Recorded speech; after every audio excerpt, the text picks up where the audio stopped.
we have a great episode for you today. Today is the I Told You So episode. So for the longest time, all we've been hearing is negative news in the media. And I used to work in the media, so I understand how they work. They just want ratings. And there's nothing better than ratings than bad news. That's why whenever you see the news starting, it's always murder, death, fire, just war, something crazy like that. And even when, let's see, we'll pull this up here.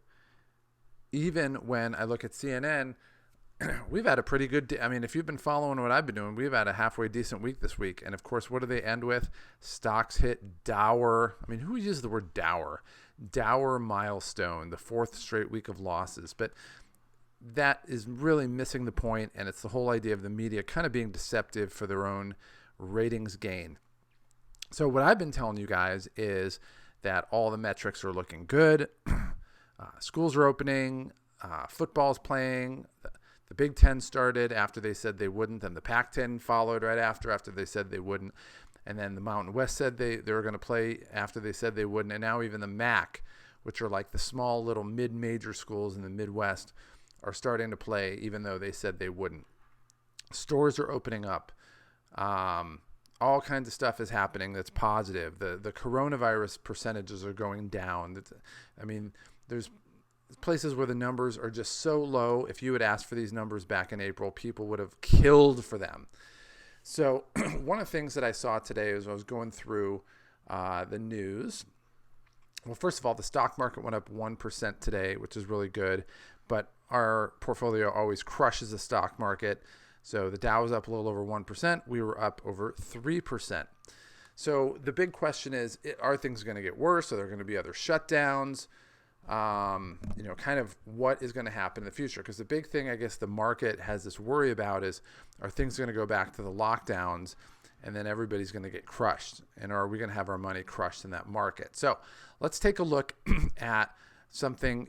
A lot of times if you want to find out what's going on, especially in the world, you got to look at sources outside the United States, because I will tell you right now, there's a total of 6 corporations in the United States that control pretty much all the news that goes out. And so with that, it's like you have to have a wider bandwidth on where you get your news from. And if you're getting it just from the mainstream media, I honestly feel sorry for you. I only say that because I used to be one of those people. Then I got into the media. I saw how they worked. And trust me, they're about as reputable as a compulsive liar. So anyway, so we'll go from CNN, who is basically trying to make it sound like the sky has fallen, not is falling, but has fallen. So we're going to go to RT. And one of the things I like about them, I don't really care if they're from Russia or not, they usually will say things and report things in the U.S. that most people aren't reporting. So a German minister came out and said that basically the lockdown is going to kill more people worldwide than COVID. And so specifically what he talks about, as he went in here, he went and was talking about tuberculosis. He said they're going to expect another 400,000 deaths from malaria and HIV this year, and 500,000 more people will die from tuberculosis. That's more than what they normally get. So do the math on that. That's basically 1 million more people because of the lockdown. And that's just in Africa. That doesn't count in Europe or Asia, Australia, even though there's not that many people there, South America, or in North America. And so as a result, that German minister has ruled out new nationwide coronavirus lockdown. And what you have to understand why Germany is important is Germany is the most robust economy in Europe. So if Germany decides to lock down, I mean, that's a big part of their manufacturing sector. It's a big part of their travel sector. I mean, look at it geographically. It's dead in the center of Europe. And so where Germany goes, everybody else goes. I mean, if like Andorra shuts down, nobody cares, right? If Bosnia shuts down, nobody cares. But if Germany shuts down, they kind of set the tone for the other countries. And so that German minister basically said, yeah, we're not doing that again. And the reason we're not doing that again is because the lockdowns kill more people than coronavirus ever would. So, all right. Oop, I'm not sure why that opened. Did we have anything on here? Nope. All right. So one of the things that we looked at today, we expect to see if that with that hopeful messages that are not really being widely reported is, and I'm actually surprised that I had to go, it's funny, I had to go to like regional papers pretty much to find this because it wasn't really in many of the big papers. But in the Chicago Tribune, one of the things they're saying is that the Democrats are ready to redraft coronavirus, a relief bill. And so what's happened is they basically just held it hostage. They didn't want to see Trump get credit for it, because if they approve it in the House, it's going to go through the Senate. If it gets approved and he signs it, Trump's going to get up with his bully pulpit and he's going to take credit for it, which fair enough. But they know that they're not going to get credit for it. So what they've done is they've basically held it hostage. The Senate's actually drafted coronavirus relief bills, especially ones for payments to individuals. And maybe it was politics where they're trying to shame them a little bit. But it basically died in the Senate because the Republicans couldn't overcome a Democratic filibuster. And in the House, they just haven't even started it. Nancy Pelosi's made it known that she doesn't want to do it. And so I guess what's happening is the polls are coming in and they're basically turning against the Democrats in big numbers across the board on various issues. And so one of the things that basically came out was that they're going to redraft a coronavirus relief bill to jumpstart negotiations. The good thing is it's going to be sent toward airlines, which on October 1st, by the way, you're going to see, and if there's nothing done, you're going to see a massive set of layoffs because the CARES Act expires on September 30th, which is just a few days away. So I think that's part of it as well as I think some more paycheck protection money and some things like that. I don't know if they're going to have actually checks sent out to individuals, which I think need to be done. If you remember, they were sent out, $1,200 per person, and people thought it was going to be like throughout the coronavirus thing, but it turns out they only did it once, which was honestly, I don't care where you're at economically. I mean, I'm like a market economist guy, like market efficiency, so I hate stuff where the government's kicking out cash. But I think in this time, it's actually a little bit necessary because you want to stave off people who are getting kicked out of their homes. And that's the easiest way to do that. So anyway, we'll see what happens. But basically, they came back. They had their August recess. Their members were all mad at them. And what happens is what really caused Pelosi to move on this was they had a big caucus of Democrats basically threaten her and say, well, they didn't threaten to kill her, but they threatened her and said, listen, if you don't do something on coronavirus, we're going to jump in with the Republicans and we're going to draft our own bill and we're going to go around the corner on you. We're just going to just bypass you completely. So she's kind of forced into a corner at this point. So with that being said, let's get into some of the stocks. One, I'm really happy. Soho, one of my favorites that I always wanted to buy, is up 7% today, so that's a beautiful thing. And that's in line with what we're going to see as far as retail stocks. Now, on the other hand, Europe is worried because their case numbers are going higher. Ironically, their death numbers are like 0. So they're not following the case numbers. And I know some of you guys might say, well, it's a trailing indicator, which, by the way, I'm really proud. The fact that you guys understand statistics and trailing indicators is pretty awesome. But the cases are not leading to deaths, which is fine. It's like how many people get a cold? Oh, the cold numbers are up. How many people die? Well, none. Exactly. So there's worries on that. That's why this European airline stock is down 5% today. Doing pretty well. We're doing pretty well overall. It's down 11%, but this will come back. I'm not too worried about that. This one's going to take off a little bit later. PBF Energy is another weird one. We talk about ones that the price of oil is going up. There's more predictability and stability in the oil market, and I'm not really sure. I have to look, but this one was at 620, and something happened right here where it caused it to go down. I'll have to do some more research on that one. But overall, the oil sector is a really good one to be into. I'm not sure if it's in what the deal is with New Jersey about that. Caesar Entertainment, one of the great stocks that I've bought. Really, really love that.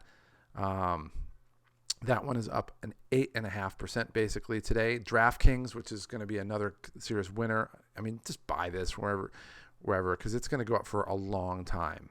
Not forever, obviously. It'll come back down, but it's going to be way higher than $53 right now. It's up 5% today. All right. Then there was news out, and it talked about cruise lines. So Barclays, which is a big, well-respected investment analyst firm, they basically just said, their analyst said, the worst for the cruise sector is in the past. Now that is literally saying buy. I mean, it's saying that the bottom is, we've hit bottom in the past and things are going up. So what do we see? Norwegian Cruise Line is up 14%. I mean, I've definitely considered buying that, and I still might look at buying that. I don't have to have the exact bottom, but that's working out really well. Carnival is up 10%. American is up, my brother works, is up 6.5%. United is up close to 6%, 5.5%. And again, I've been saying this for a while. Like if you think if it's bad and you think it's going to get bad or worse, you're wrong. Everything rebounds, and you want to look at the fundamentals. Full House Resorts, after hours, I'm not sure what happened here, but it went up 14%. So this one is a really nice thing. Again, they're in our casino niche, smaller casinos, Silver Slipper Casino and Hotel, Bronco Billy's, Rising Star. Just think the movie Ozark. That's kind of what you're working at there. SeaWorld is up 6%, and AMC Theaters is up 8%. So with that being said, everything's going in the right direction. We still have some in the red. You can disregard GNC. That's my flyer. Other than that, the ones that are in the red here are relatively small outlays, except for IVR. IVR is going to take a little bit of time to come back. It's a REIT. I'm not sure why it's down more than it is, because all the other REITs are either breaking even or doing pretty good. For example, Redwood Trust is a REIT, and it's up 166%. But Invesco is a big company. I'm not overall worried about that. I don't need all these to pace right now, but overall we're doing really good. Caesars has more than tripled. That's our leader in the clubhouse. Signet Jewelers, that's the mall jewelry store. I think it does K Jewelers and things like that. That's close to being tripled. Redwood Trust is our REIT, and Crestwood Equity is another one. That one is an oil stock that's up over doubled, on its way to being tripled. So even when the market is, quote, in dour circumstances or whatever for their 4 weeks, which is just a complete statistical lie the way they're putting that, we're still up 44%. And as of what we bought from our buy number to where it's at right now, we're basically doubling our portfolio, which is a beautiful, beautiful thing.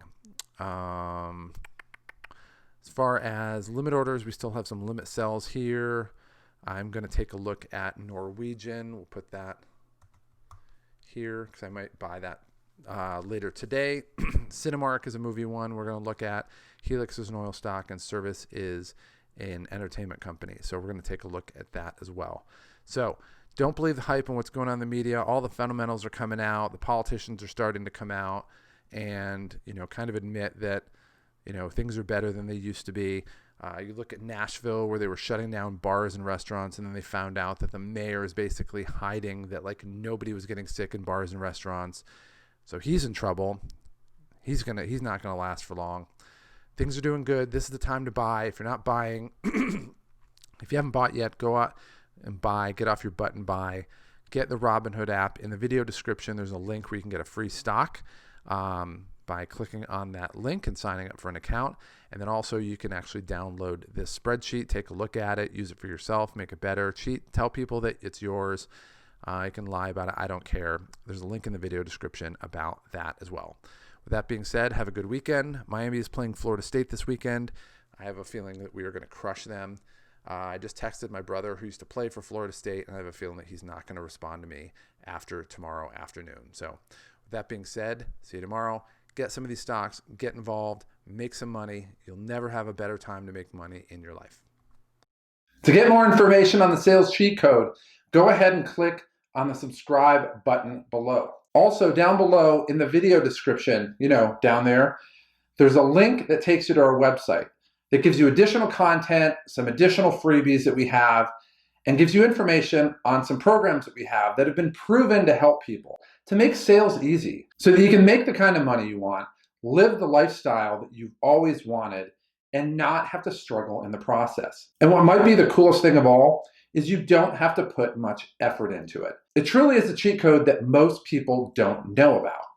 And it's a cheat code that can change your life today. So click on the link below and let me help you start to experience these results starting right now.